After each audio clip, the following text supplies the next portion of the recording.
ICT-related e-waste is now considered the fastest growing waste stream globally.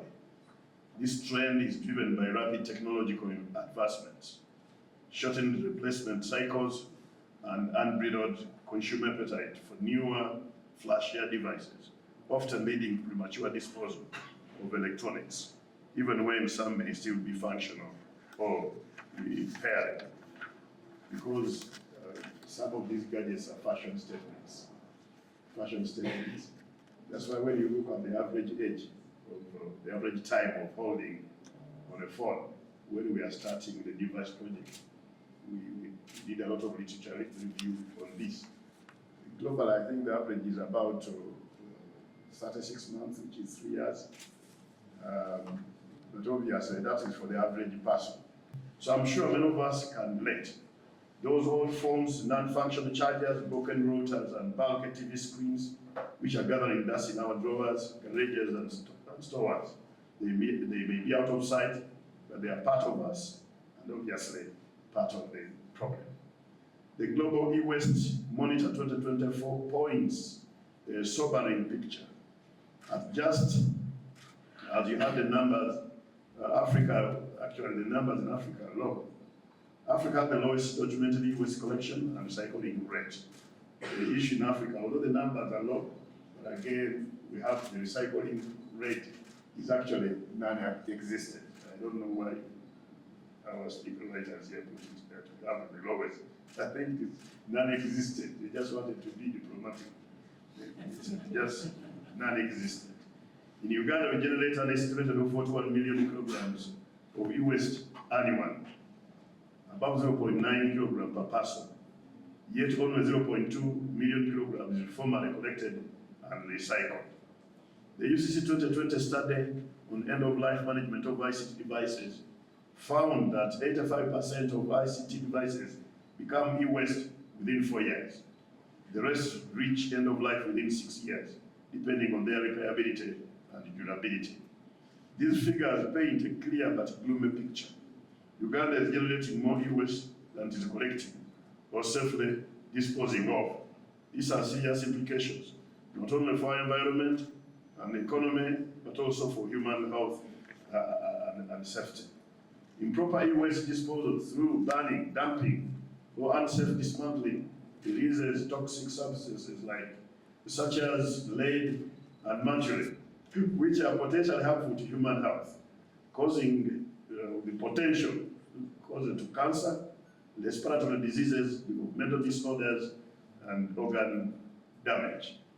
Such substances can also pollute the environment, contaminating soil, air, and water, with long-term effects on food security and the ecosystem.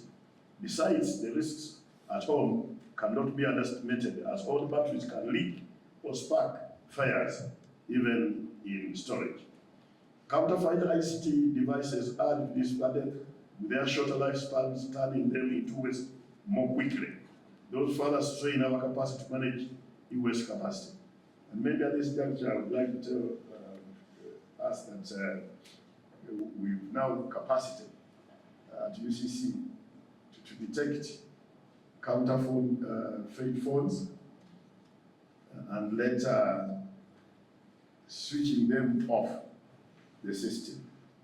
But usually, as you know, like our government works and the way we work, we are going to go through a very, very lengthy consultative process before we start on this process.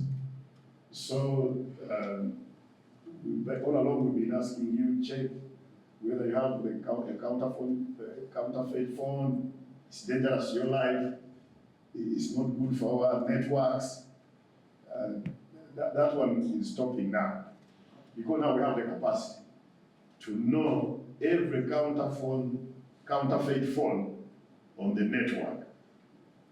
And also we have the capacity to switch off that counterfeit phone. But obviously, we are not doing this. I know our media friends. They can now leave everything we have said. And the last thing I will see tomorrow is screaming headline, UCC to switch off all counterfeit phones. Obviously later, after sensitizing people, because they are not good for your health, they are obviously bad for our networks. So later we shall convince you, before even we switch it off, I think it's advisable that you dispose of that counterfeit. You put it in these bins of total chaff. Because it is causing a lot of problems, like our people, our engineers and our scientists will be briefing you. But if those who won't do, after some time, after the long period of sensitization, through Mr. Kizito's team, they will come, sensitize you. After that, after consulting, then we shall say, since you are not listening and you want to kill yourself, we'll make sure that you don't kill yourself, so we'll switch it off. But we are not doing it tomorrow. We are doing it after sensitization, a lot of sensitization. So if you want headline, I can help you. You can just say, UCC acquires capacity. We don't want to cause a lot of anxiety to people, because most people bought these counterfeit without knowing. Because now with this capacity, what we are doing, you will have now capacity at all these approved vendors to know a phone whether it is counterfeit before you buy it. Uganda Revenue Authority is hooking on on our portal. The customs will now know the phone that are coming in whether they are counterfeit or not.